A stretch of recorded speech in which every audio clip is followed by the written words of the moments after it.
नाज़रीन, ट्रांसपोर्ट वारे सूबाई वज़ीर शर्जील इनाम मेमण जी सदारत हेठ BRT रेड लाइन मंसूबे बाबत अहम इजलास थियो आहे। इजलास में एशियाई तरक्याती bank, French development agency, Asian infrastructure investment bank के नुमाइंदन, CEO ट्रांस कराची ऐं ॿियनि अमलदारनि शिरकत कई। सूबाई वज़ीर शर्जील इनाम मेमण रेड लाइन मंसूबे ते थियल अगभराई बाबत रिपोर्ट तलब करे वरिती आहे। इजलास दौरान मंसूबे ते जारी कम बाबत पेश ईंदड़ मसइलनि जो बि जाइज़ो वरितो वियो आहे। सूबाई वज़ीर शर्जील इनाम मेमण चयो आहे त रेड लाइन मंसूबो वक़्त ते मुकमल करणु सिंध हुकूमत जी तरजीह आहे। ही मंसूबो $503 मिलियन जी लागत सां मुकमल कयो वेंदो। हुन जो चवणु आहे त शहरनि खे ट्रांसपोर्ट जूं सहूलियतूं फराहम करण जी कोशिशूं कयूं पियूं वञनि। BRT रेड लाइन मंसूबो मुल्क जो पहिरियों बायोगैस मंसूबो आहे।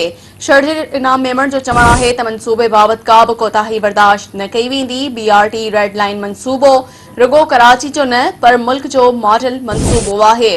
नाज़रीन, अव्हांखे ॿुधाए रहिया आहियूं त ट्रांसपोर्ट वारे सूबाई वज़ीर शर्जील इनाम मेमण जी सदारत हेठ BRT रेड लाइन मंसूबे बाबति अहम इजलास थियो आहे। इजलास में एशियाई तरक्याती bank, French development agency, Asian infrastructure investment bank के नुमाइंदन, CEO ट्रांस कराची ऐं ॿियनि अमलदारनि शिरकत कई। सूबाई वज़ीर शर्जील इनाम मेमण रेड लाइन मंसूबे ते थियल अगभराई बाबति रिपोर्ट तलब करे वरिती आहे। इजलास दौरान मंसूबे ते जारी कम बाबति पेश ईंदड़ मसइलनि जो बि जाइज़ो वरितो वियो आहे।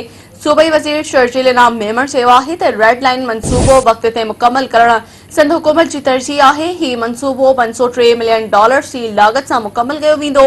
हुन जो चवणु आहे त शहरनि खे ट्रांसपोर्ट जूं सहूलियतूं फराहम करण जी कोशिशूं कयूं पियूं वञनि।